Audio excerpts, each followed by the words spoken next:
So the opposition view is made up of only of people with vested interest with the pharmaceutical companies and the shrinks and the hospitals. I have yet to find one person who agrees with the hospitals that doesn't have some sort of vested interest, whether it is a family member or a doctor or a consultant or a teacher. I haven't found one person who isn't in bed with the shrinks or somebody hasn't put them up to it.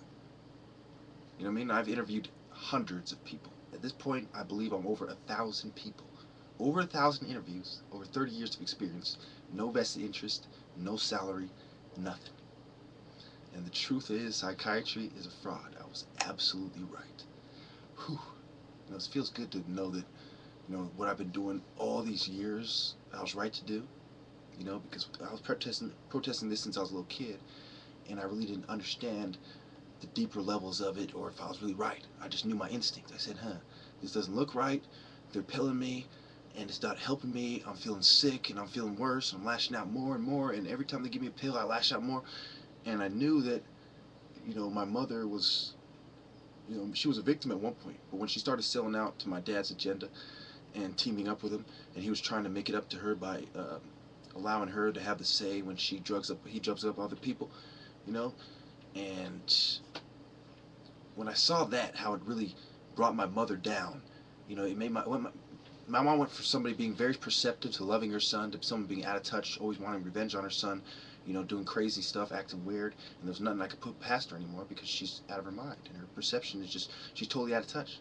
I walk into a room and she'll say hi to me like in a weird way, or she'll say hi after I leave, and her timing's out, she's just out of whack, she's just a mess. Pharmaceutical companies destroyed her, and the pharmaceutical companies prostituted my father, as far as he sold his morality in exchange for, you know, their principles, their religion. You know, he knew it was wrong deep down inside, but he convinced himself and justified it to himself that, oh, it's right. So, you know, this is why I have to warn you people that I've seen, you know, some of the highest, most respectable, upright citizens I can think of be brought down. My father was a saint before the pharmaceutical companies and the different government agencies, I'm not at liberty to speak of which one, brought him down. And as a result, he feels like he owes the white power structure something, and he is in their pocket. And he'll never admit that. He'll always talk in a revolutionary. One thing I've found, that the people who are the biggest Uncle Toms tend to talk the most revolutionary shit. My aunts, my father,